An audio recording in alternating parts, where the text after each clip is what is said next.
Hello friends, आप सभी का स्वागत है टेक्निकल यूट्यूब चैनल पे। तो इस वीडियो के अंदर हम एक पर्टिकुलर फंक्शन के बारे में देखेंगे जिसका नाम है system dot out dot println.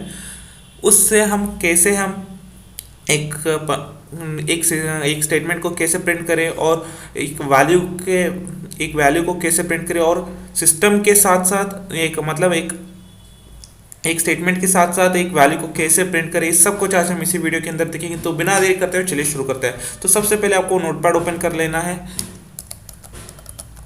मैं मैं यहाँ पे राइट क्लिक करके रन एज एडमिनिस्ट्रेशन क्लिक करता हूँ। उसके बाद मैं यहाँ पे यस देता हूँ। ठीक है, तो ये ओपन हो चुका है। तो मैं यहाँ पे टाइप करना शुरू कर देता हूँ। तो सबसे पहले मैं एक क्लास बनाऊंगा जिसका नाम रखूंगा मैं n1। ठीक है, ये क्लास का ओपन ब्रेसेस हो गया। उसके बाद मुझे लिखूंगा public static void main.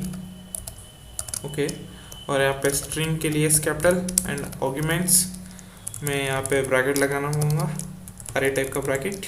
Okay, ये वॉइड मेन का कर्ली ब्रेसेस ओपन हो गया।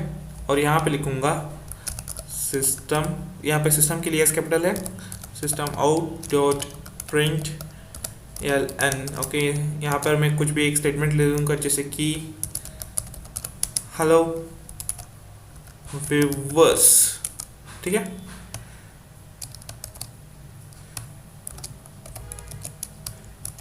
ये वॉइड मेन का जो कर्ली ब्रेसेस है वो बंद हो गया। और ये क्या बंद हो गया, क्लास का कर्ली ब्रेसेस बंद हो गया। ठीक है, मैं यहाँ पे एक गैप दे देता हूँ। ठीक है, मैं इसको सेव कहाँ पे करूँगा, जिधर मैं मर्जी चाहे उधर मैं इसे सेव करूँगा क्योंकि मैंने पाथ सेट किया हुआ है। ठीक है, मैंने क्लास का नेम क्या दिया है, n1 दिया है। तो मैं यहाँ पे n1 डॉट जावा, n1 ही क्यों, क्योंकि जिस क्लास के अंदर मेरा मेन फंक्शन है उस क्लास का नाम देना होगा। ठीक है, क्लास का नाम n1 है और एक्सटेंशन क्या है, डॉट जावा है। ठीक है, तो अब मुझे क्या करना होगा, कमांड प्रमोट ओपन करना पड़ेगा। इसको भी मैं क्या करूँगा, राइट क्लिक करके रन एज एडमिनिस्ट्रेशन पे जाके यस कर दूंगा। ओके, तो अब मुझे कहाँ पे सेव किया मुझे पता है, मैंने ए ड्राइव पे सेव किया। ठीक है, ए ड्राइव पे मैं चला गया ये कॉलम करके। तो ए ड्राइव के अंदर ही मैंने सेव किया है, इसलिए मुझे किधर भी फोल्डर के अंदर जाने की ज़रूरत नहीं है, सीडी स्पेस करके। तो मैंने दिया है, इन क्लास का नाम दिया है n1। सो कंपाइल करना होगा जावा सी n1 डॉट जावा। ओके, यहाँ पे मैंने थोड़ा सा मिस्टेक किया है सिस्टम का, SYSTEM। तो अब मैं इसको दोबारा कंपाइल करता हूँ। देखिए कंपाइल हो गया क्योंकि यहाँ पे थोड़ा सा एरर था। ठीक है, तो अब मुझे क्या करना होगा, रन करना होगा। मैंने रन कर दिया और देखिए आउटपुट क्या है, हेलो व्यूअर्स। तो ये हो गया एक सिंपल सा आउटपुट। तो मुझे क्या अब क्या करना होगा, तो मैं इसको एक बार कॉपी करूँगा और यहाँ पे पेस्ट करूँगा। तो सबसे पहले मैं आपको बताऊँगा ये प्रिंट एलएन और प्रिंट का डिफरेंस क्या है। ठीक है, देखिए यहाँ पे दोनों प्रिंट एलएन है, तो मैं ये एलएन तक निकाल देता हूँ। तो अब ये प्रिंट का मतलब क्या हुआ, एलएन का मतलब होता है नेक्स्ट लाइन। ठीक है, अगर मैंने एलएन लिखा तो ये हेलो व्यूअर्स तो प्रिंट होगा ही, लेकिन ये कर्सर क्या है, नेक्स्ट लाइन पे आ जाएगा। नेक्स्ट लाइन पे क्या होगा, हेलो व्यूअर्स प्रिंट होगा। ठीक है, मैं एलएन लगा देता हूँ फिलहाल के लिए। तो ये फर्स्ट लाइन पे आएगा, सेकंड लाइन पे आएगा। ठीक है, क्योंकि मैंने एलएन लगाई तो हेलो व्यूअर्स प्रिंट होगा और कर्सर यहाँ रहने के बजाय नेक्स्ट लाइन पे आ जाएगा क्योंकि मैंने ये एलएन लगाई। एलएन का मतलब होता है स्लैश एन का जो काम होता है सेम वही काम करता है। ठीक है, तो मैं इसको सेव कर दिया। तो मुझे इसको फिर से कंपाइल करना पड़ेगा, compile and run. Hello viewers. तो अब मैं क्या करूँगा, तो इस एलएन को हटा देता हूँ। तो अब क्या होगा कि ये system dot out dot print A as it is तो प्रिंट होगा, लेकिन यहाँ पे मैंने एलएन तो नहीं लगाया तो कर्सर नेक्स्ट लाइन पे नहीं जाएगा, लेकिन इसके बाद ही कर्सर होगा और ये जो भी नेक्स्ट लाइन का स्टेटमेंट है हेलो व्यूअर्स इसके साथ ही प्रिंट हो जाएगा। तो मैं इसको सेव करता हूँ और मुझे फिर से कंपाइल करना होगा। अब मैं इसको रन करता हूँ। तो देखिए यहाँ पे हेलो व्यूवर्स के साथ ही हेलो व्यूवर्स प्रिंट हो गया है। ठीक है, ये होता है difference between system dot out dot print L N and system dot out dot print, ये होता है डिफरेंस। ठीक है, तो मुझे उम्मीद है आपको ये समझ आ चुका होगा। तो अब मैं क्या करूँगा, इसको हटा देता हूँ फिलहाल के लिए, या फिर रहने भी देता हूँ फिलहाल के लिए। तो अब मैं एक दो वेरिएबल को डिक्लेयर करूँगा ए कॉमा बी। ठीक है, तो ए की वैल्यू में क्या कर दूंगा 5 इनिशियलाइज कर दूंगा, और बी की वैल्यू क्या इनिशियलाइज कर दूंगा 10 इनिशियलाइज कर दूंगा मेरी मर्जी से। तो अब मुझे क्या करना है, सिर्फ इनके वेरिएबल के वैल्यूज़ को ही प्रिंट करना है मुझे। तो मैं क्या, मुझे सिंपल क्या करना होगा, ये जो ब्रैकेट्स के अंदर है इस सब कुछ हटा के सिर्फ ए कर दूंगा मैं। ठीक है, क्या हो, ए का मतलब क्या है 5 प्रिंट हो जाएगा। ठीक है, इसी तरह बी प्रिंट कर दूंगा, तो क्या हो जाएगा, यहाँ पे 5 आ जाएगा, यहाँ पे 10 आ जाएगा। चलो देख लेते हैं, बस मैं यहाँ पे एल लगा देता हूँ। ओके, अब मैं कंपाइल करता हूँ।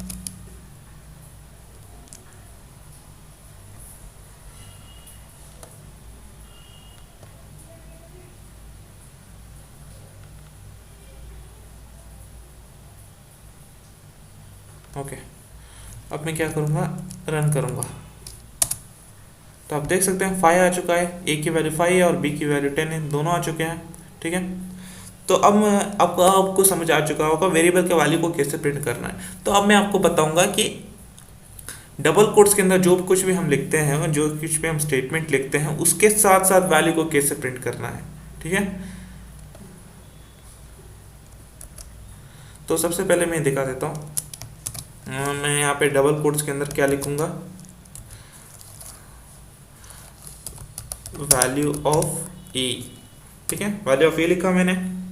डबल कोट्स के अंदर आपको जो कुछ भी लिखेंगे वो एज इट इज तो प्रिंट होगा ही, और ये आपको पता है। लेकिन मुझे सिर्फ इतना ही प्रिंट करना है, नहीं, वैल्यू को भी प्रिंट करना है। ठीक है, उसके लिए मुझे क्या करना पड़ेगा, यहाँ पे प्लस लगाना होगा। क्यों प्लस लगाना होगा, जो कुछ भी हम डबल कोट्स के अंदर वो तो प्रिंट करना ही है, इसलिए प्रिंट कर रहे हैं, उसके साथ साथ एडिशनल भी कुछ और प्रिंट करना है। ठीक है, यहाँ पर भी कुछ और प्रिंट करना है, इसीलिए हम क्या कर रहे हैं, प्लस लगाएंगे। तो यहाँ पे कुछ और प्रिंट करना है, क्या प्रिंट करना है, ए की वैल्यू प्रिंट करना है, तो ये लगा देंगे, तो ये काम हो गया।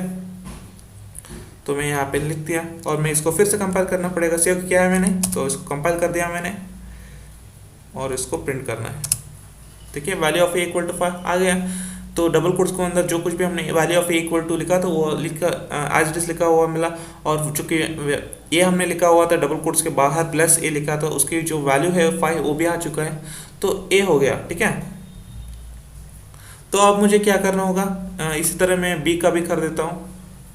बस मैं इसको कॉपी करूँगा और यहाँ पे पेस्ट कर दूँगा। तो अब मुझे क्या करना है, बी की वैल्यू को भी प्रिंट करना है। यहाँ पे बी बस चेंज कर दूँगा, सेम है। वह डबल कोट्स के अंदर मैंने जो कुछ भी लिखा हूँ एज इट इज प्रिंट होगा। उसके बाद मैंने प्लस लगाया है, मतलब प्लस क्यों लगाया है, ये डबल कोट्स के अंदर जो कुछ भी लिखा है वो तो प्रिंट करना ही है। ये जो परफॉर्म है उसको जो परफॉर्म करना ही है, उसके बाद कुछ और भी मुझे परफॉर्म करना है। क्या परफॉर्म करना है, बी यानी क्या है, एक वेरिएबल है जिसके अंदर वैल्यू को मुझे प्रिंट करना है। ठीक है, तो मैंने यहाँ पे सेव किया है, तो मैं इसी को फिर से कंपाइल करूँगा। ये सक्सेसफुली कंपाइल हो गया, तो मैं यहाँ पे रन कर दिया, तो यहाँ पे आ चुका है value of A equal to 5 and value of B equal to 10। ये value of B equal to 10 next line पे क्यों आए, क्योंकि यहाँ पे प्रिंट एल एन है। ठीक है, तो अब मुझे क्या करना है, इन दोनों को मुझे नेक्स्ट लाइन पे तो लेके आना ही है, लेकिन उस तो मैं बताऊंगा ही, लेकिन ये जो स्टेटमेंट है मुझे यहीं पर ही लिखना है। तो मैं मुझे कैसे करूँगा, तो सबसे पहले मैं इसको हटा देता हूँ। तो यहाँ तक तो आपको समझ आ चुका है कि value of A equal to double quotes के अंदर आएगा। उसके बाद मैंने प्लस लगाया ताकि कुछ और भी परफॉर्म करना है। उसके बाद मैंने क्या लगाया, ए वेरिएबल लगा दिया, तो मुझे कुछ और भी और परफॉर्म करना है। इसके लिए मैं क्या करूँगा, प्लस लगा दूंगा। समझ रहे हैं आप, ठीक है। तो डबल कोट्स के अंदर हमने कुछ परफॉर्म किया है, ठीक है, वो आज डिस आ जाएगा। उसके बाद मुझे प्लस क्यों लगाया है मैंने, इसके बाद कुछ और भी है ताकि मुझे परफॉर्म करना है, इसीलिए मैंने प्लस लगाया। उसके बाद मैंने क्या किया, ए वेरिएबल का ए वेरिएबल लगा दिया, क्योंकि ये 5 प्रिंट हो जाएगा। ठीक है, सिर्फ इतना ही मुझे करना है, नहीं कुछ और भी करना है। उसके कुछ और भी करना है तो नेक्स्ट के लिए मुझे क्या लगाना होगा, प्लस लगाना होगा। ठीक है, तो अब मुझे क्या करना है, डबल कोट्स के अंदर वैल्यू ऑफ बी लिख दूंगा। ठीक है, ठीक है, बस ये डबल कोट्स के अंदर होगा। क्या बस मुझे इतना ही परफॉर्म करना है? इसके बाद कुछ और भी है, तो उसके लिए मुझे क्या करना होगा? सबसे पहले प्लस लगाना होगा। अब मुझे क्या करना है? बी लिखना है। क्यों? बी के अंदर 10 वैल्यू को भी प्रिंट करना है, ठीक है। तो अब मैं इसको सेव कर चुका हूँ। तो सबसे पहले मैं आपको दिखाऊंगा कि क्या आता है। ओके, देखिए यहाँ पे value of A equal to 5 and value of B equal to 10 as it is तो आ चुका है। लेकिन मुझे क्या, ये कुछ भी यहाँ पे स्पेस नहीं है, मुझे चाहिए एक नेक्स्ट लाइन पे आना है। तो मुझे क्या करना है?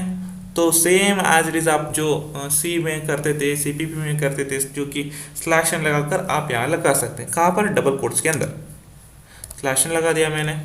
तो अब क्या होगा? बेसिकली यहाँ तक तो ये एज इट इज़ आएगा, ए तक value of A equal to 5 as it is आएगा, जो कि यहाँ पे उसके बाद यहाँ प्लस लगाया मैंने, और डबल कोट्स के अंदर जो स्लैश एन है उसके वजह से ये नेक्स्ट लाइन पे आएगा। क्या नेक्स्ट लाइन आएगा?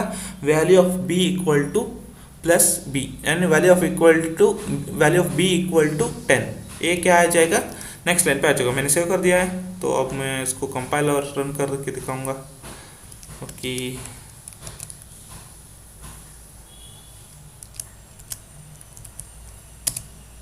ये देखिए value of A equal to 5 and value of B equal to 10।